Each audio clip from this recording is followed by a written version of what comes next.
बिस्मिल्लाहिर्रहमानिर्रहीम। अस्सलाम वालेकुम नाज़रीन, आज के प्रोग्राम के साथ आपका मेज़बान मियां नवीद हाज़िर है। नाज़रीन, वैसे तो डॉक्टर्स हज़रात कहते हैं कि आप घर का खाना खाएं और कोशिश करें कि घर से ही खाना खाएं और बाहर से खाना ना खाएं, लेकिन फिर भी चूँकि लाहौर के जो लोग हैं ये शौकीन हैं खाने पीने के और होटलिंग करते हैं, तो ऐसी सूरत हाल में क्वालिटी फ़ूड, क्वालिटी खाना क्या इनको फ़राहम किया जाता है शहर लाहौर के वासियों को?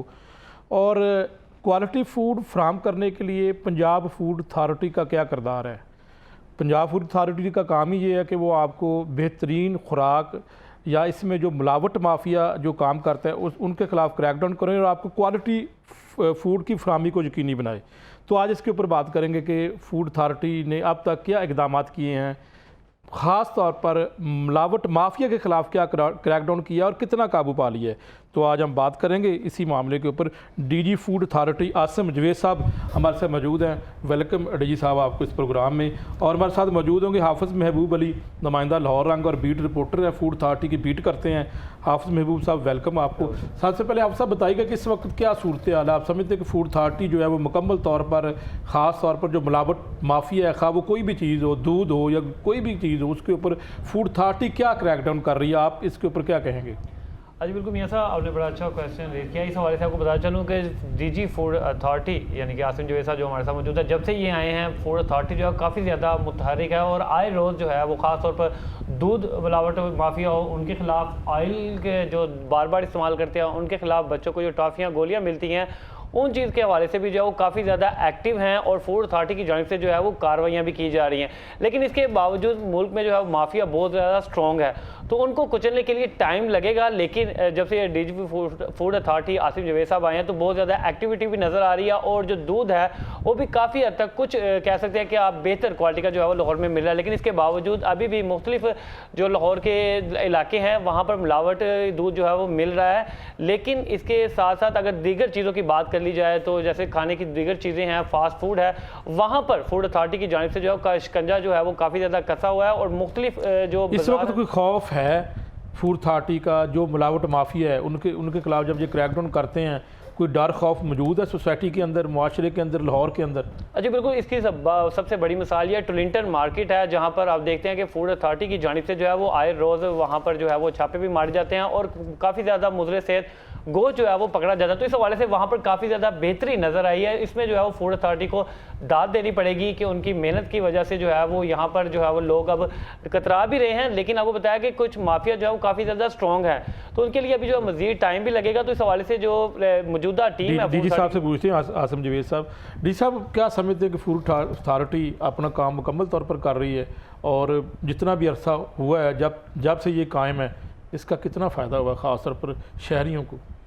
देखिए, मैं इस तरीके से समझता हूँ कि फ़ूड अथॉरिटी का क़याम जो है वो शहरियों के लिए एक नेमत का बायस है। वो इस वजह से कि मिलावट माफिया के ख़िलाफ़ इस तकरीबन अभी 10 माह इस साल के मुकम्मल नहीं हुए, 9.5 माह में हमने 850 से ज़्यादा FIRs दी हैं, जो कि एक बहुत ज़्यादा FIRs हैं। पिछले साल की निस्बत हमारी FIRs जो हैं उनमें 100% जो है वो इजाफ़ा हुआ है। इसी तरीके से अगर हम देखते हैं तो मिल्क के हवाले से हमारी इंस्पेक्शंस पिछले साल की निस्बत जो है वो 3 टाइम्स ज़्यादा हुई हैं। जो डिस्कार्ड करने की रेशो आ रही है वो 3 टाइम्स कम हुई है। इसी तरीके से अगर हम फ़ाइन की बात करते हैं तो इन तकरीबन 9.5 माह के अरसे में हम 1 बिलियन 1 अरब से ज़्यादा का फ़ाइन जो है वो कर चुके हैं। तो ये, और इंस्पेक्शंस की अगर हम बात करते हैं ओवरऑल इंस्पेक्शंस की, तो पिछले साल की निस्बत हमारी तकरीबन 83% उनमें इंक्रीज़ है। तो ये एक्टिविटीज़ जो हैं वो उसकी वजह से बेहतरी तो आ रही है। ठीक है। अगर हम गोश्त की बात करते हैं, 4 लाख किलोग्राम से ज़्यादा गोश्त जो है वो हम इन 10 माह के अरसे में, 9.5 माह के अरसे में जो है वो डिस्कार्ड कर चुके हैं और गोश्त में हम तकरीबन 170 जो है वो FIRs दे चुके हैं। अब ये तमाम ऐसी एक्टिविटीज़ हैं, अगर ये ना की होती, अगर फूड अथॉरिटी इतना मुतहर्रिक होकर काम नहीं कर रही होती, इतनी मेहनत और दिलजमी से काम नहीं कर रही होती, तो ये हमारी जो कंज्यूम्ड फूड है उसका हिस्सा ये चीज़ें बन चुकी होती। इसी तरीके से अगर हम ऑयल और घी की बात करते हैं तो उसमें तकरीबन हम 1,20,000 किलोग्राम के करीब ऑयल या घी जो है उसको तलफ़ कर चुके हैं, जो कि यूज़ था या मुज़रे सेहत था या वो जो स्टैंडर्ड्स हैं उनके मुताबिक पूरा नहीं उतरता था। जी साहब, यहाँ पर मेरा एक सवाल ये है कि क्या हम इस तरह करने से जो आप मुकदमा देते हैं, आप पकड़ते हैं, FIR देते हैं, और जिस तरह आपने बताया कि 850 से ज़ायद जो है वो गालबन कोई आपने मुकदमात किए हैं, जो भी कार्रवाइयाँ की हैं, तो क्या हम इस तरह मिलावट माफिया का ख़ात्मा कर सकते हैं? देखिए, मैं ये कहता हूँ कि हर एक आपके जो इंस्पेक्शन है उसका इफ़ेक्ट होता है। मिलावट माफिया के ख़िलाफ़ क्योंकि उनको ये मैसेज देना ज़रूरी है कि उनके लिए सख्त से सख्त कवानीन जो है वो उन पे अमल दरामद जो है वो किया जा रहा है। इस वजह से यही मेरा सवाल है कि सख्त से सख्त कवानीन और सज़ा, तो क्या आप एक मुकदमा दर्ज करते हैं, उसके बाद ज़मानत होती होगी, वो फिर दोबारा आते होंगे, दोबारा अपना वो काम शुरू करते होंगे? देखिए, हमारा जो सबसे बड़ा चैलेंज है ना फूड सेफ्टी के ओवरऑल रजीम को, वो यही है कि पंजाब भर में हमारे जो मुकदमात हैं उनमें कन्विक्शन रेट जो है वो सिर्फ 5% है, जो कि अलार्मिंग है। अब ये देखें कि मैं तमाम उन अथॉरिटीज़ को जो कि कहीं पे इन्वेस्टिगेशन में या प्रोसिक्यूशन में या उसका फ़ैसला करने में है, मैं उन सब से ये गुजारिश करता हूँ कि फ़ूड सेफ्टी हम सब के बच्चों के मुस्तकबिल का सवाल है। तो इसमें हम सब को सेंसिटाइज़ होना चाहिए, हम सब को इसकी अहमियत का एहसास होना चाहिए कि अगर कोई अनहाइजेनिक या अनसेफ़ खुराक हम खा लेते हैं या हमारे बच्चे खा लेते हैं तो उसकी वजह से वो एक स्लो पॉइजनिंग है। इस वजह से कोर्ट्स को भी, इसी तरीके से प्रोसिक्यूशन डिपार्टमेंट को, इन्वेस्टिगेशन जो पुलिस कर रही होती है उनको ये पता होना चाहिए कि ये बच्चों के मुस्तकबिल का सवाल है, ये हमारी सेहत का सवाल है। तो इस वजह से यहाँ पे कन्विक्शन मैक्सिमम होनी चाहिए। लेकिन इसके साथ साथ जो लीगल अमेंडमेंट्स हैं, क्योंकि आपको पता है कि हमारी पीनल क्लॉजेस में इतनी सख्ती नहीं है, तो हम अपने एक्ट के ज़रिए जो है ना उसके अंदर मज़ीद सख्ती लेके आ रहे हैं और मिलावट को हम जो है वो नॉन बेलेबल ऑफेंस जो है वो करार दे रहे हैं। जी सर, कब से ये आप सख्त कवानीन ला रहे हैं, कब से आप ये सख्ती करेंगे? क्योंकि ये अरसा दराज से कहा जा रहा है, आप खुद मौजूद हैं और आपका टर्नओवर है। जी, ये बिल्कुल हमारा ड्राफ्ट रेडी है। आपको पता है कि पिछले 2 माह में हमारा वो डिपार्टमेंट्स की वो चल रही थी, एक तरह से रीस्ट्रक्चरिंग जो है वो चल रही थी, तो अभी हमारा डिपार्टमेंट जो है वो प्राइस कंट्रोल एंड उसमें थोड़ा सा डिफरेंस बता देंगे, पहले क्या था अब क्या होगा? देखिए, वो पहले जो था ना वो ये था कि 6 माह की सज़ा या 1 साल की सज़ा थी। अब हम उन सज़ाओं को 3 साल तक लेके जा रहे हैं। पहले वो तमाम जो ऑफेंसेस थे वो जो है ना वो बेलेबल थे, अब वो बेलेबल ऑफेंस नहीं होंगे। इसी तरीके से उसके अंदर जो हमने जो तरामीम तजवीज़ की हुई हैं उसमें फ़ूड सेफ्टी के जो रजीम है उसको सख्त किया गया है। और एक उसमें एक और भी कॉन्सेप्ट है जिसको हम कहते हैं कि इंसेंटिवाइज़ करना, कि वो लोग जो अच्छा काम कर रहे हैं, जो हाइजेनिक प्रैक्टिसेस जो है खाना बनाने में या फूड इंडस्ट्री में हाइजीनिक प्रैक्टिसेस जो है जो उनको शामिल करते हैं अपनी उन फूड प्रोडक्ट्स को बनाने में, हम उनको इंसेंटिवाइज़ भी करेंगे। हम उनकी भी जो है ना वो एक क्वार्टरली रिपोर्ट शाया करेंगे, उनको एक स्टार रेटिंग जो दे रहे हैं। हम लॉ से इस चीज़ को कवर और ये कब से अमेंडमेंट हो जाएंगी और कब से ये लागू हो जाएगा? अभी इंशाल्लाह जो है ना वो हमारा ड्राफ्ट रेडी है और हम इंशाल्लाह इसको कैबिनेट के लिए समरी इनिशिएट कर देंगे। तो वो जैसे फिर कैबिनेट में जाएगा, होप के अगले 2 माह के अंदर। तो ये माफिया के लिए एक वार्निंग ही होगी, क्योंकि बिल्कुल वार्निंग है। मैं देखें, मिलावट वाले कारोबार से बेहतर है कि इन लोगों को अल्लाह ताला का खौफ नहीं है तो कानून का तो खौफ होना चाहिए। फिर पहली तो असल बात यह है कि अल्लाह का ही खौफ हो और ये काम नहीं करें। अपने हजूर सल्लल्लाहु अलैहि वसल्लम, हमारे जो खातमुन नबीयीन, हमारे नबी हैं, अल्लाह के आखिरी नबी हैं, आपका फरमान है कि जिसने मिलावट की वो हम में से नहीं है। बिल्कुल ऐसा। इसका मतलब ये है कि वो शख्स जो कि मिलावट करके लोगों को ख़राब चीज़ें खिलाता है, मिलावट वाली और नाखालिस चीज़ें खिलाता है, वो हजूर सल्लल्लाहु अलैहि वसल्लम की जमात से नहीं है, क्योंकि वो सोसाइटी का नुकसान कर रहा है। बिल्कुल। तो अगर उसको इस्लामिकली अपनी इस फ़र्ज़ का आइडिया नहीं है तो हम कानूनी तौर पे उसके ऊपर शिकंजा सख्त करके अपनी मुस्तकबल की जो नस्लें हैं उनको उसके जो मुज़र सेहत असरात हैं उन फूड आइटम्स के उनसे इंशाल्लाह बचाएंगे। बिल्कुल डीजी साहब, आपकी टीम में रोज़ हम देखते हैं कि वो जितने भी शहर के दाखिली और खारजी रास्ते हैं वहाँ पर खड़ी होती हैं और ख़ास तौर पर जो मिलावट वाला दूध है वो तल्फ़ कर देते हैं, रावी में बहा दिया जाता है। तो इसके बावजूद भी जो है वो ये इनके ऊपर काबू नहीं पाया जा सका। क्या हमारी टीमें कम हैं या ये जो है वो इसके ऊपर क्या करना चाहिए, क्योंकि ये कई सालों से ये सिलसिला जारी है? देखिए, एक बड़ी अहम चीज़ आपने इंडिकेट की है कि हमारी टीम में वाकई कम है। पंजाब जो है 130 मिलियन की पॉपुलेशन का सूबा है और 150 फूड सेफ्टी टीम्स हैं जो कि दिन रात काम तो कर ये रही भी आपका काम है, लिख के भेजें। तो ये भी इसके ऊपर हम इस मैटर को भी नंबर 1 टेकअप कर रहे हैं। और उसके अलावा ये है कि जो फूड की कंजम्पशन है, हमारे रिसोर्सेज वहीं पे हैं। फूड की कंजम्पशन पिछले 8 साल में तकरीबन पंजाब की पॉपुलेशन में 6 करोड़ का इजाफा हुआ है। इजाफा हुआ है 2017 से लेकर आज तक 7 साल के अरसे में तकरीबन 6 करोड़ लोगों का इजाफा हुआ है, लेकिन हमारे रिसोर्सेज उस हिसाब से नहीं बढ़े। तो ये एक कंस्ट्रेंट ऑपरेशन हमारे पास मौजूद हैं। लेकिन इसके बावजूद आप देखते हैं कि हमारी सुबह के टाइम पे भी नाकाजात लगे होते हैं, शाम के टाइम पे भी नाकाजात लगे हैं, खबरें भी चलती हैं, क्लोजली मॉनिटर कर रहे होते हैं, क्लोजली हर एक नाके का हमें पता होता है कि ये यहाँ पे लोग खड़े हैं, अलर्ट हैं, नहीं हैं, और उसकी पूरे पंजाब की हम रिपोर्ट्स जो है ना वो ले रहे होते हैं, और जहाँ पे कोई लैक्सिटी होती है हम एक्शन लेते हैं। बिल्कुल, आपकी तरफ आते हैं। मैं हाफिज़ महबूब अली से पूछ लूँ। हाफिज़ महबूब अली साहब, बताइएगा कि मेरिट पे बताना है कि आप ये बीट कर रहे हैं आसिम जवेद साहब के आने के बाद, और इससे पहले ज़ाहिर काम तो जितने भी डीजी आए हैं वो जहाँ पर कोशिश करते हैं बेहतर करने का, कितना फ़र्क पड़ा है और कितना मिलावट माफिया कम हो गया? जी बिल्कुल, मैं पहले बताता चलूँ कि ये डीजी जो है वो फूड अथॉरिटी के पहले काफ़ी ज़्यादा चेंज होते रहे हैं, थोड़े थोड़े अरसे के लिए आते रहे हैं, लेकिन जब से DG food authority Asim Javed है, इनको टेन्योर भी काफ़ी बड़ा अच्छा टाइम ज़्यादा मिल गया है। तो उस हवाले से भी ये देखना चाहिए कि उनके जो टाइम ज़्यादा मिला है उसके इफेक्ट भी जो है वो बहुत ज़्यादा हुए हैं। तो मैं यही कहूँगा पंजाब को मजीद कि जो डीजी आए हैं वो ज़्यादा टाइम उनको मिल सके ताकि वो बातों को समझे। आप समझते हैं कि अगर टेन्योर कम मिलता है किसी भी डीजी को या किसी भी अफसर को तो वो उस तरह डिलीवर नहीं कर पाते जिस तरह एक टेन्योर मिलना चाहिए और उसमें वो अपना डिलीवर कर सकें? जी बिल्कुल, ये बात मियां साहब की बिल्कुल ठीक है कि जो जितना टाइम मिलेगा उस चीज़ों को समझने में उतनी आसानी होगी, क्योंकि टाइम लगता है। पंजाब बहुत बड़ा सूबा है पाकिस्तान का, तो यहाँ पे जो है वो इस हवाले से चीज़ों को समझने में टाइम लगता है। तो जब से डीजी साहब आए हैं आसिम जवेद साहब, तो इनकी जानिब से जो है वो कार्रवाइयाँ भी तेज़ की गई हैं और इस हवाले से टीम भी काफ़ी ज़्यादा मुतहरिक हैं।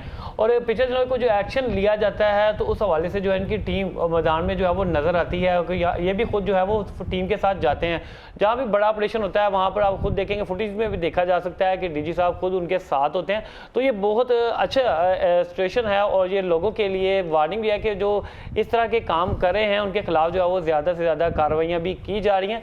लेकिन बात समझने की ये है कि इसके बावजूद अभी भी यहाँ पे जो है वो मुकम्मल तौर पर कंट्रोल नहीं पाया जा सकता। कितना टाइम हमें लगेगा मजीद कि हम 100% काबू पा जाएं माफिया के खिलाफ? टाइम बताना तो मुश्किल है, लेकिन मैं ये समझता हूँ कि ओवरकम कर सकते हैं। हाँ, काफ़ी ज़्यादा कम हो सकता है, ख़त्म नहीं हो सकता, क्योंकि ये चीज़ें जिनके साथ चलती रहती हैं। डीजी साहब से एक सवाल करते हैं। डीजी साहब, जो हमारी यहाँ पर मशहूर मार्केट है टोरंटो मार्केट की अगर बात करें तो वहाँ पर तो आप कार्रवाइयाँ भी करते रहते हैं, हम देखते भी रहते हैं, लेकिन उसके बावजूद भी जो है वो वहाँ पर जो अभी उस तरह जिस तरह होना चाहिए कि गंदगी की बात कर लें, हमने भी कई प्रोग्राम किए हैं, जाके देखा है कि वहाँ पे गंदगी वैसे ही है।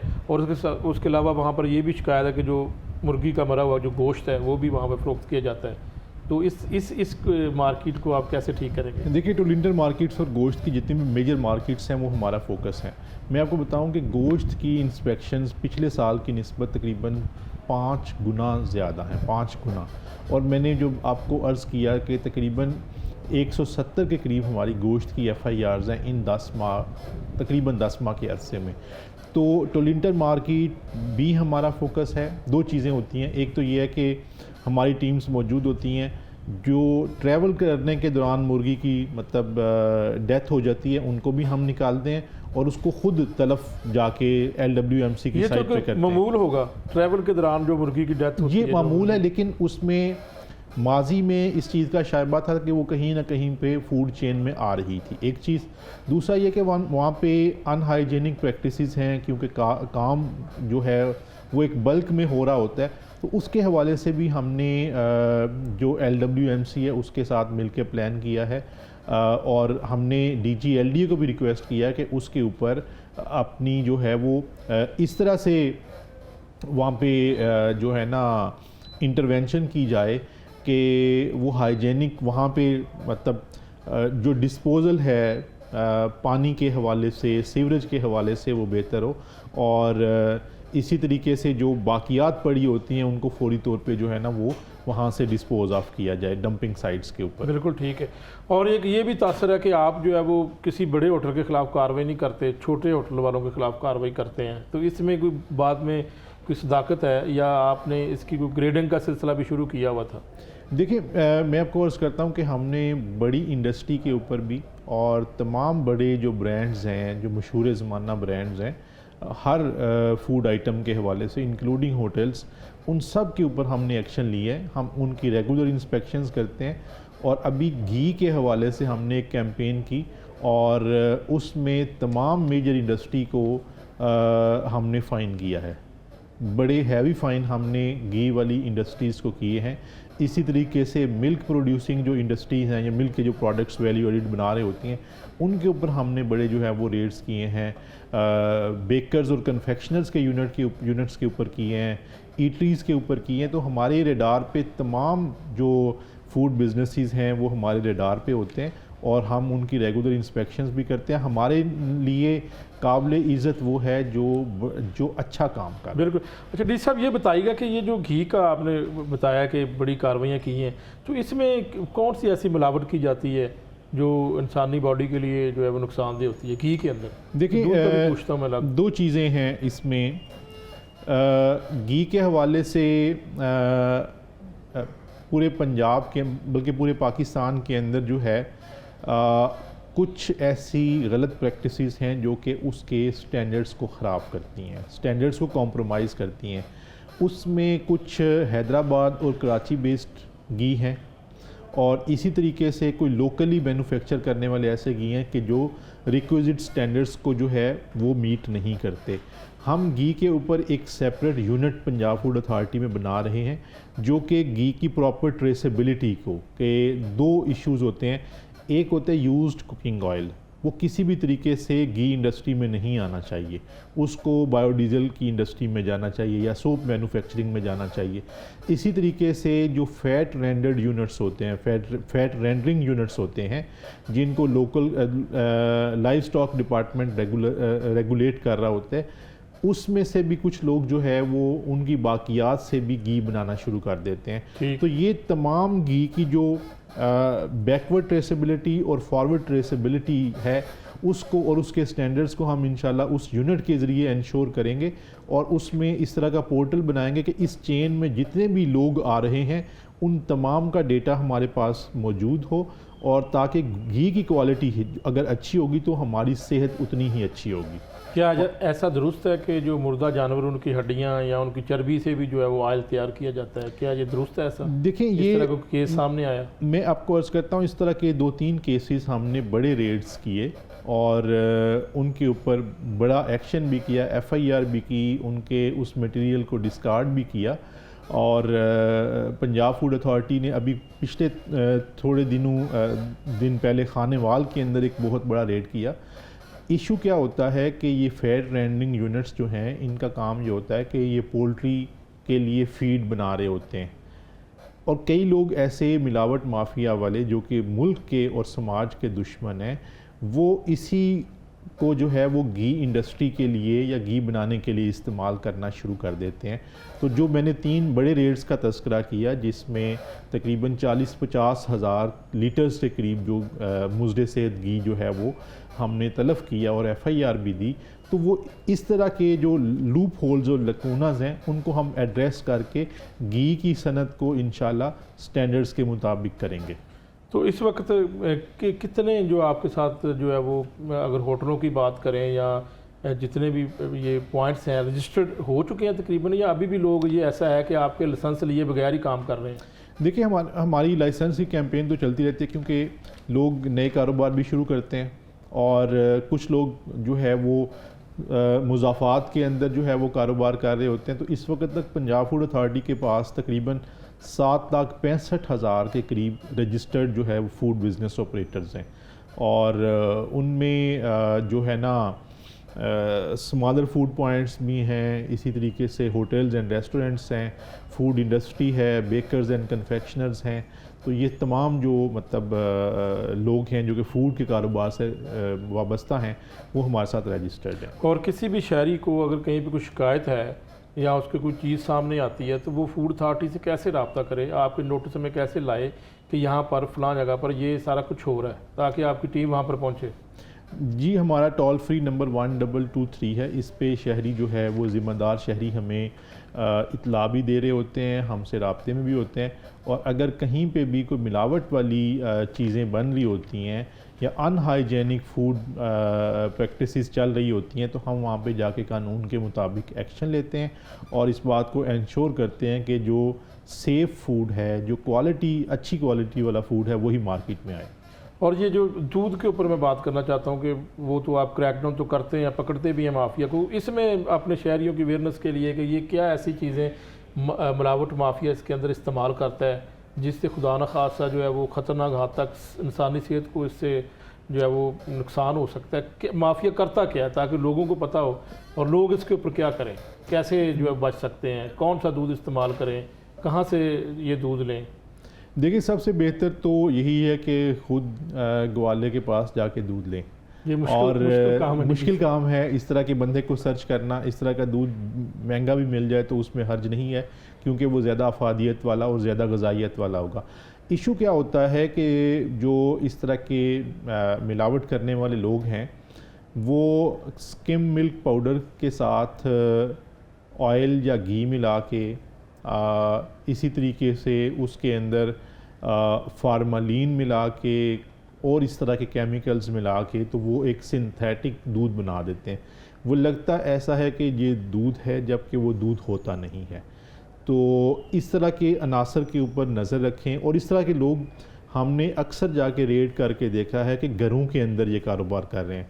तो मैं उन माँओं और बहनों से भी ये गुजारिश करूँगा कि अगर आपके मियाँ या आपके घर में कोई इस तरह का काम कर रहा है तो उनको मना करें कि ये हराम का पैसा बच्चों को खिलाएंगे तो ये जो है ना उनके बच्चों की जो है ना वो सेहत अपनी, क्योंकि जो दूसरों के बच्चों की सेहत ख़राब करने के लिए काम करता है उसके अपने बच्चों की सेहत ज़रूर ख़राब होती है, उसके बच्चों की तालीम ज़रूर मुतासर होती है, उसके वो जो रिज़्क के अंदर बरकत है वो जाती है। तो मैं उन घरेलू ख़वातीन से गुजारिश करूँगा कि अगर आपके फैमिली में कोई इस तरह का काम कर रहा है तो उसको ख़ुद मना करें, और अगर वो मना नहीं होते तो ये एक रिस्पॉन्सिबिलिटी है तमाम सोसाइटी की कि जहाँ पे भी मिलावट का काम हो रहा है, बेशक वो दूध का है, वो गोश्त का है, वो किसी भी फूड प्रोडक्ट का है, तो 1223 पंजाब फूड अथॉरिटी का जो है वो टोल फ्री नंबर है, उसके ऊपर ज़रूर हमें इतला करें। बहुत सारे अब सर्दी का मौसम आ चुका है, बहुत सारे पॉइंट्स लाहौर में बन चुके हैं,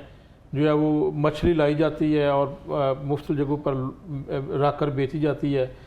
तो क्या ये क्वालिटी होती है, इसको भी चेक करने का कोई निज़ाम है, इसको भी चेक कर सकते हैं आप? जी बिल्कुल, अभी हमारी जो है ना वो नवंबर से मछली के हवाले से कैंपेन शुरू हो जाएगी, क्योंकि आपको पता है सर्दी के अंदर मछली बड़ी पसंद की जाती है और फ्राई की हुई मछली जो है वो तमाम लाहौर के अंदर बिक रही होती है। तो हम उन तमाम यूनिट्स को, एक तो उनका ऑयल के क्या स्टैंडर्ड्स हैं उनको भी चेक कर रहे होते हैं, मछली की जो क्वालिटी है उसको भी चेक कर रहे होते हैं, और इंशाल्लाह एक हम इसके ऊपर बड़ी कैंपेन जो है वो तमाम सर्दियों में हमारी जो है वो जारी रहेगी, ताकि जो शहरी मछली जो है खा रहे हैं तो वो इस तसल्ली के साथ खाएं कि ये मुज़र सेहत नहीं है। बिल्कुल जी, बहुत शुक्रिया DG food authority Asim Javed साहब, और हाफिज़ महबूब लाहौर रंग के नुमाइंदे भी हमारे साथ मौजूद थे। शुक्रिया आप दोनों का। नाज़रीन जो है वो यहाँ पर एक ब्रेक लेते, लेकिन ब्रेक से जाने से पहले मैं आपको बता दूं कि लाहौर में एक हड़ताल जारी है मिनी मज़दा एसोसिएशन की जानिब से, उनके क्या मुतालबात हैं, और जब ब्रेक से वापस आएंगे तो उसके ऊपर बात करते हैं। ब्रेक के बाद वापस आते हैं।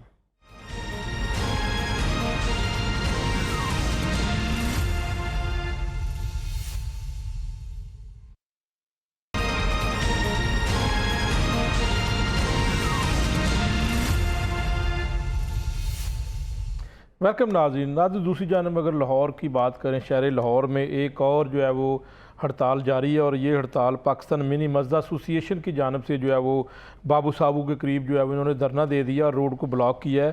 क्या वजह है, इनको क्यों जो है वो ये एहतजाज करने की जो है वो ज़रूरत पड़ी, इनके मुतालबात क्या हैं और आज सुबह से जो लाहौर के अंदर ये एहतजाज का सिलसिला जारी है, इनके मुतालबात क्या क्या हैं, इनसे बात कर लेते हैं। मेरे साथ मौजूद हैं पाकिस्तान मिनी मस्जिद एसोसिएशन के मरकज़ी नायब सदर अमजद शराजी साहब मेरे साथ मौजूद हैं, उनसे बात करते हैं। अमजद शराजी साहब, आपके क्या मुतालबात हैं? बिस्मिल्लाहिर्रहमानिर्रहीम। मैं अमजद शराजी मरकज़ी नायब सदर। सर हमारे मुतालबात यही हैं कि जो 2 एक्सल का मसला है, हमारे लिए ये मसला बना हुआ है कि एक्सल लोड का जो मसला है, सब गाड़ियों को 2 एक्सल को 17.5 टन मिला है। हमारे साथ ये हुकूमत तय ही नहीं कर रही कि हमारा वेट कितना है, उसके मद में हमें जुर्माने करती जा रही है कि हमारा लोड 5 टन है, कोई कहता है 13 टन है, कोई कहता है 12 टन है। उसकी मद में मोटरवे पुलिस, NH, ये जो पेट्रोलियम पुलिस है, ये सारे जो इदारे हैं हमारे पीछे लगे हुए हैं, गाड़ी को 10-10 हज़ार रुपये का चलान दे रहे हैं। इसलिए हम 6 माह से बहुत तंग हैं इन लोगों से। हमने हर इदारे को ये लिखा है, हर इदारे के पास गए हैं, किसी ने हमारी नहीं सुनी। इसलिए हम ये हड़ताल पे आए हैं। अभी 3 दिन से हम इधर बैठे हैं, इनसे हमारी बातचीत चल रही है। अभी भी हमारे जो कैदीन हैं इनसे बातचीत कर रहे हैं। तो हमारा मसला, मेन मसला तो यही है, आडी सेक्रेटरी का मसला है। आडी सेक्रेटरी जो चलान करता है सर, वो मौके पे चलान नहीं करता, वो गाड़ी बंद कर देता है, वो उधर पार्किंग में खड़ी करके 10,000 रुपया पर जो गाड़ी बाहर से आती है उसको उधर खड़ा करता है, उसके ऊपर लोड होता है, सामान होता है, उसने ड्राइवर ने कहीं जाना होता है, उससे 10,000 रुपया वो पार्किंग वाला लेता है। अमजद शराजी साहब, बताइएगा कि कौन सा महकमा है जिसके साथ आपके मामलात तय होने हैं? ये मोटरवे पुलिस है या फिर जो है वो किस महकमे ने आपके साथ, महकमा ट्रांसपोर्ट ने आपके साथ बात करनी है, किसने बात करनी है? और आज अभी तक किसी ने आपके साथ कोई बात की है? ये किसने फैसला करना है आपके वेट का, आपका वेट कितना होना चाहिए, ये फैसला किसने करना है? ये ट्रांसपोर्ट वजीर है सर, उसके साथ बात हो रही है, मोटरवे IG के साथ हो रही है, ये जो पेट्रोलियम पुलिस का IG है उससे बात हो रही है। ये इन लोगों के साथ हमारी बातचीत हम कर रहे हैं और मिनिस्टर के साथ बात कर रहे हैं। तो मिनिस्टर साहब ने आपको क्या कहा है? आज कोई मिनिस्टर ट्रांसपोर्ट से बात हुई है? जी हुई है, आज 2 दफ़ा हुई है। उनसे मुकरात हमारे चल भी रहे हैं, कुछ बातें वो मान रहे हैं, कुछ नहीं मान रहे। इसलिए हमने उनको ये B प्लान दिया था। अभी C प्लान पे हम जा रहे हैं कि मोटरवे और तमाम रास्ते लाहौर के और तमाम पंजाब के रास्ते हमने अपने दोस्तों को कहा है कि ये बंद कर दें। तो इससे तो शहरियों को मुश्किलात का सामना करना पड़ेगा। अमजद शराजी साहब, शहरियों को मुश्किलात का सामना करना पड़ेगा। आपके मुतालबात तो ठीक हैं, आपके मुतालबात अगर आप कहते हैं जायज़ हैं, आपके साथ महकमों को बात करनी चाहिए, लेकिन आप नहीं समझते अगर आपने ब्लॉक कर दिया लाहौर को या मोटरवे को, तो जो शहरी हैं उनको मुश्किलात का सामना करना पड़ेगा? बिल्कुल सर, हम 3 दिन से इधर बैठे हैं, कोई रास्ता हमने ब्लॉक नहीं किया, रास्ता हमने मूवमेंट छोड़ी हुई है। हम नहीं चाहते कि लाहौर के जो भी वासी हैं इनको कोई परेशानी तकलीफ आए। ये हमारे साइड से नहीं हो रहा सर, ये हुकूमत वक्त की साइड से हो रहा है, मोटरवे पुलिस की साइड से हो रहा है, पेट्रोलियम पुलिस की साइड से हो रहा है, अपना ट्रांसपोर्ट हाउस की साइड से हो रहा है, हमारी साइड से नहीं हो रहा। हम तो चाहते हैं कि पुरअमन रहें, इनको तंग ना करें। ये हमारे भाई हैं, हम इसको सब्जी ला के देते हैं, दालें ला के देते हैं, घी ला के देते हैं, जो मंडियों में शार्ट हो गया है। हमारा कोई दोस्त माल नहीं लोड कर रहा है सर। हमारे लिए ये जोग बाई जोग लोग आ रहे हैं, इतना तंग कर रहे हैं, उसके बावजूद भी हमने रास्ता बंद नहीं किया होगा। ये आपके नुमाइंदे इधर खड़े हैं, देख लें, मूवमेंट जारी है सर। अगर मजबूर करेंगे तो हम क्या करेंगे? ये लोग हमारे आपने कहा है ना कि आप करेंगे, अगर आपकी बात ना सुनी गई तो आप करेंगे, फिर तो मजबूर हो जाएंगे सर, क्या करेंगे? और रास्ता नहीं हमारे पास। हम मजबूर हो के ये इन लोगों को कैसे समझा सकते हैं कि जो लाखों गाड़ियों लेके इधर आए हुए हैं लाहौर में, अभी रास्ते में आ रहे हैं, इतनी तो जगह ही नहीं सारे इधर बाबू साहब खड़ी करने की। अमजद शराजी साहब, मुझे ये बताइएगा कि इस मामले के ऊपर मोटरवे पुलिस से मेरा राब्ता हुआ है, वो कहते हैं कि जो कानून बन चुका है उस कानून के मुताबिक आपको वो जुर्माना करते हैं, उनका इसमें कोई कसूर नहीं है, जो कानून बना दिया गया है वो उस पर अमल दरामद करना है मोटरवे पुलिस ने। तो फिर आप मोटरवे पुलिस आप इस मामले के ऊपर आपको क्या रायत दे सकती है या क्या आपके साथ वो मुज़ाकरत करे? मोटरवे पुलिस सर यही कह सकती है कि हमारा जो एक्सल लोड का मसला है कि 17.5 टन पे मैं गाड़ी, ये हमारी गाड़ी को 17.5 टन दें, उसके ऊपर हो तो बिल्कुल मोटरवे पुलिस हमें जुर्माना कर सकती है। तो बीट बाई बीट करते हैं ये जुर्माना भी। हम शेखुपुर से आगे सुखे की जाते हैं, आगे बेरा जाते हैं, पिंडी जाने तक ये 5 चलान करते हैं। पिंडी तक जाते जाते 5 चलान, और ये कितने बन जाते हैं, कितने बन जाते हैं अमजद शराजी साहब पिंडी तक जाते जाते चलान की मद में? पिंडी जाते जाते सर ये 5 चलान करते हैं तो 50,000 हो जाता है, एक बीट का 10,000 का चलान है। ठीक है, तो ये तो बहुत ज्यादा चलान है। तो क्या आपकी इनकम भी इतनी ज्यादा है कि आप इसको अफोर्ड कर सकते हमारी हैं? गाड़ी आती है हैदराबाद से सर, जो गाड़ी हमारी आती है इधर लाहौर, केला लेके, फ्रूट लेके, सब्जी लेके, उस गाड़ी का 52,000 53,000 इधर लाहौर में चलान होता है। हम कहाँ से इतने पैसे लेके इन लोगों को दें? तो ये तो बहुत ज़्यादा है और ये तो वैसे ज़्यादती है। इसके ऊपर कोई आपको रिस्पांस मिला है और हुकूमत कोई इसके ऊपर आपके साथ आज बात कर रही है? और कितने दिन हो चुके हैं आप यहाँ पर बैठे हुए हैं, कितने दिन हो चुके हैं? ये 3 दिन हो गए सारे इधर बैठे हुए। हमारे पास ये सबूत पड़े हैं, वीडियो पड़ी है, ड्राइवर के साथ ये लोग बदतमीजी भी करते हैं, चलान भी करते हैं। तो अभी मजीद क्या आपका कितने दिन आप अगर मुज़ाकरत नहीं करती है हुकूमत आपके साथ या महकमा ट्रांसपोर्ट या मोटरवे पुलिस, तो कितने दिन आप मजीद धरना देंगे, एहतजाज करेंगे? ये एहतजाज सर पूरे पाकिस्तान में फैल जाएगा, चाहे हमें 1 दिन लगे या 10 दिन लगे या 1 माह लगे। जब तक ये मुतालबे हमारे पूरे नहीं होते हम इधर ही हैं सर। हमारा घर इधर लाहौर में ही है। हम रात के कल सुबह के आए हुए हैं, बच्चों के पास नहीं गए सर, इधर ही बैठे हैं, इन लोगों के साथ ही बैठे हैं। हमारी इल्तिजा है कि ये लोग हमारे मुतालबे मान लें। ये गरीब लोग हैं, ड्राइवर हैं, सब मजदूर लोग हैं, हमारे साथ मजदूर भी काम करते हैं सर, लाखों के गाड़ी अनलोड लोड, वो भी बेरोजगार हुए हैं। तो अमजद शराजी साहब, एक और आपका मुतालबा है, वो अभी मैं आपके मुतालबात ही पढ़ रहा था, एक और आपका मुतालबा के जलसे जुलूसों के लिए आपके जो मस्जिद ना पकड़े जाएं, कि आपके जो मस्जिद हैं, जो जलसे जुलूस होते हैं या रुकावटें लगाई जाती हैं सियासी जमात के जो है वो जलसों को रोकने के लिए, उसके लिए आपके मस्जिद पकड़े जाते हैं? जी पकड़े जाते हैं। वो अगर उनको 10 मस्जिद चाहिए सारे 100 पकड़ लेते हैं। 100 जब पकड़ते हैं 10 उनको ज़रूरत होती है। 90 मस्जिद ऐसा करते हैं कि 10-10 हज़ार 15-15 हज़ार पुलिस लेके उनको छोड़ देती है। वो हमें बताएं, हम उनको मस्जिद देंगे सर। हमारा ये भी मुतालबा है। ट्राला भी पकड़ते हैं, कोई गाड़ी उनको चाहिए हम ट्रांसपोर्ट उनको प्रोवाइड करेंगे। जहाँ भी उनको ये जुलूसों के लिए चाहिए, जिस जगह भी चाहिए हम देंगे। ये भी हमारा मुतालबा है सर। बिल्कुल। मिनिस्टर ट्रांसपोर्ट बिलाल अकबर खान साहब हमारे से मौजूद हैं, उनसे पूछ लेते हैं कि इस वक्त जो मिनी मस्दा ट्रांसपोर्ट की जानब से लाहौर के अंदर एक एहतजाज किया जा रहा है, इसके ऊपर क्या इनके मामलात कोई हल हो रहे हैं और मिनिस्टर साहब ने अभी तक कोई बात हुई है इनके साथ? बताइएगा बिलाल साहब कि अभी तक कोई इनके साथ कोई आपके मुज़ाकरात हुए हैं? क्या ये एहतजाज कोई ख़त्म होने जा रहा है? जी मेरी कल बिल्कुल मुलाकात हुई थी। हमने बल्कि इनके जो उधर दौरान थे उनको इनवाइट किया था और वहाँ पर फिर हमारी उनसे जब बात हुई, फिर परसों ये आए, फिर कल ये आए, फिर आज बिल्कुल को बुलाया था। इनकी को 12-13 चार्टर ऑफ डिमांड्स के अंदर हैं, रिक्वायरमेंट्स हैं। उसके अंदर एक तो थी कि जी 10,000 रुपये का जुर्माना होता है वो नहीं होना चाहिए। फिर एक बेसिक थी कि जी जो हम लोड करने की हमें अलाउड लिमिट वो बहुत कम है, वो बढ़ा के हमें 2XL के बराबर 17.5 टन के ऊपर लेके जानी चाहिए। उससे भी डिस्कशन हुई। तो इस तरह काफी छोटे छोटे मामला डिस्कशन हुई। हम तो नहीं चाहते ये हड़ताल करें, हम तो चाहते हैं कि जो एक इन्होंने अभी बात की कि जो गाड़ियां वगैरह नाजायज पकड़ लेते हैं, तो हमारी आज ही बल्कि दोपहर को उनसे एक मीटिंग सेक्रेटरी ट्रांसपोर्ट साहब ने की है, उनको सारी बात की है। डीजी एक्साइज को भी हमने बुला लिया था, हमने फिर पुलिस को भी बुला लिया था। तो हम कोशिश कर रहे हैं कि इनकी जो जायज़ डिमांड्स है उनको ख़त्म किया जाए, उनको माना जाए, ताकि ये अपनी हड़ताल ख़त्म करें और कारोबार में जो उनका नुकसान हो रहा है वो नुकसान ना हो। बिल्कुल बराल साहब, लेकिन यहाँ पर एक बात ये है कि अभी ये बता रहे हैं कि जी अगर लाहौर से पिंडी जाए तो 50,000 जो मिनी मस्जिद को जुर्माना हो जाता है, तो ये हैदराबाद से लाहौर की अगर बात करें तो 50,000 तो जुर्माना काफ़ी है। क्या आप समझते नहीं कि ज़्यादा जुर्माना है, और क्या इनको इतनी बचत होती होगी?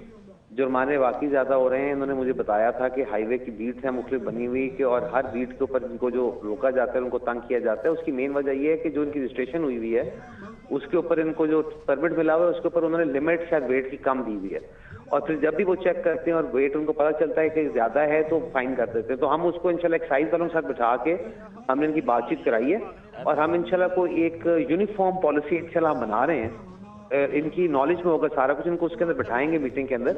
हमारे जिम्मे उन्होंने कहा जी मुख्तलिफ डिपार्टमेंट से मिलना चाहते हैं, वो हमने सबको ऑन बोर्ड कर दिया है। हम इनके साथ हैं और इंशाल्लाह हम कोशिश करेंगे कि इनके मसाइल को हम जल्द से जल्द हल करें। बिल्कुल ठीक है, लेकिन बराल साहब कितना मजीद टाइम लगेगा? ये बैठे हुए वहाँ पर और ये भी कह रहे हैं कि अगर इनकी बात कोई नहीं सुनेगा तो फिर ये इनको मजबूरन एहतजाज बढ़ाना होगा, रास्ते बंद करने पड़ेंगे। हम बिल्कुल नहीं चाहते एहतजाज बढ़ाएं और अपना और नुकसान करें। ऑलरेडी इनको बिजनेस लॉस आ रहा है, तो बिल्कुल हम अभी आज भी इनकी मीटिंग हुई है। मैं खबर ले लेता हूँ कि क्या इनकी मीटिंग हुई है। कुछ इनकी आपस में बातचीत हुई थी, मैं उस मीटिंग का हिस्सा नहीं था, मेरी एक और मीटिंग आ गई थी, सेक्रेटरी ट्रांसपोर्ट वहाँ पर मौजूद थे। तो मैं इंशाल्लाह बहुत जल्द इनको मैं कोशिश करूँगा कल दोबारा बुला के इनका हल करने की कोशिश करते हैं जी। तो क्या कोई कानून में तरमीम ला रहे हैं, या कानून में तरमीम होगी या ख़त्म होगा ये जुर्माने वाली बात, या बाकी जो सारा मामला है?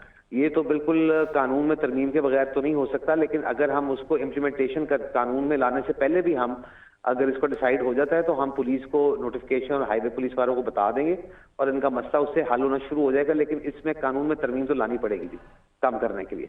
लेकिन एक इनका और भी मुतालबा कि जब भी कोई जलसे जुलूस वगैरह होते हैं तो पकड़ दकड़ की जाती है, तो ये तो मेरा तरमीम नहीं करनी पड़ेगी, ये तो शायद नहीं, ये तो वैसे भी हो सकता है। इन्होंने बताया कि जी कराची में और इस्लामाबाद में डिफरेंट मॉडल चल रहा है, तो हमने उसके ऊपर काम शुरू कर दिया। इंशाल्लाह हम उसको ठीक कर लेते हैं जी। तो अभी करते हैं जी। अगर कानून में तरमीम की बात करें तो उसमें टाइम लग जाएगा, तो क्या इस दौरान इनको किस तरह आप कोई लाहे अमल मरतब करेंगे? इनको ये तो आप एक चीज की बात करें ना, इनका तो 12 चीजों के ऊपर चार्ट ऑफ डिमांड है, और सबसे बड़ा डिमांड इनकी जो थी वो यही थी कि एक तो जुर्माने कम किए जाए, दूसरे हमारी लोड वाला बात, जो लोड का लोड वाली बात थी, तो उसके ऊपर हमने वर्किंग शुरू कर दी है। हमें भी 1-2 दिन का टाइम चाहिए होगा, जारी बात। एक्साइज को ऑन बोर्ड लेने हैं, डीजी एक्साइज से भी आज इनकी मीटिंग हुई है, तो इंशाल्लाह हम कोई ना कोई लायबल बनाते हैं जी। तो 2 दिन अगर रास्ते बंद हो गए मिनिस्टर साहब, तो फिर लोगों को मुश्किलात का सामना करना पड़ेगा। कुछ इनके साथ बैठे हैं और बंद ना करें, हमने तो उनको रिक्वेस्ट की है। हम तो परसों भी बैठे हैं जी, कल भी बैठे हैं, आज भी बैठे हैं। ये भी थोड़ा सा भी जिद कर गए, जिद नहीं करनी नहीं चाहिए। देखिए हम तो बात, लेकिन वैसे भी अगर आप इनके पास चले जाएं तो मामला शायद खत्म हो जाए। मिनिस्टर साहब एसोसिएशन हमारे पास आई थी आज से 2 महीने पहले, उन्होंने भी चार्ट ऑफ डिमांड दिया था। उनकी हमने इस्लामाबाद तक में जहां तक हमारी पहुंच थी, हमने हर जगह उनकी मीटिंग करा के उनके मसाइल हल किए हैं। इनके भी इंशाल्लाह हल करते हैं। बिल्कुल जी, बहुत शुक्रिया मिनिस्टर साहब, आपने यकीन दहानी करवा दिया जी। पूछ लेते हैं जो है वो इस वक्त हमारे साथ मौजूद है शराजी साहब, अमजद शराजी साहब, जो नायब सदर हैं, मरकज़ी नायब सदर। शराजी साहब, मिनिस्टर साहब ने कह दिया है, मिनिस्टर ट्रांसपोर्ट बिलाल खान साहब हमारे साथ मौजूद थे और उन्होंने कह दिया कि वो आपके तमाम मामला हल करने की तरफ जा रहे हैं और आप भी थोड़ा सा दरगुजर करें।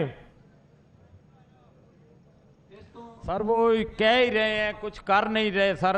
ये लोग 3 दिन से बैठे हैं, ये करते रहेंगे, ये इधर बैठे रहेंगे, कोई ना कोई मसला हमारे लिए ना परेशानी का बहस बन रहा है। लेकिन आप ये तो मसला फौरी तौर हल करने वाला है सर। हम रिक्वेस्ट करते हैं इनसे, जो इतना लंबा करना है ये 1-2 दिन में कर रहे हैं, हमारे से हमारे बच्चों के लिए ये मेहरबानी कर दें।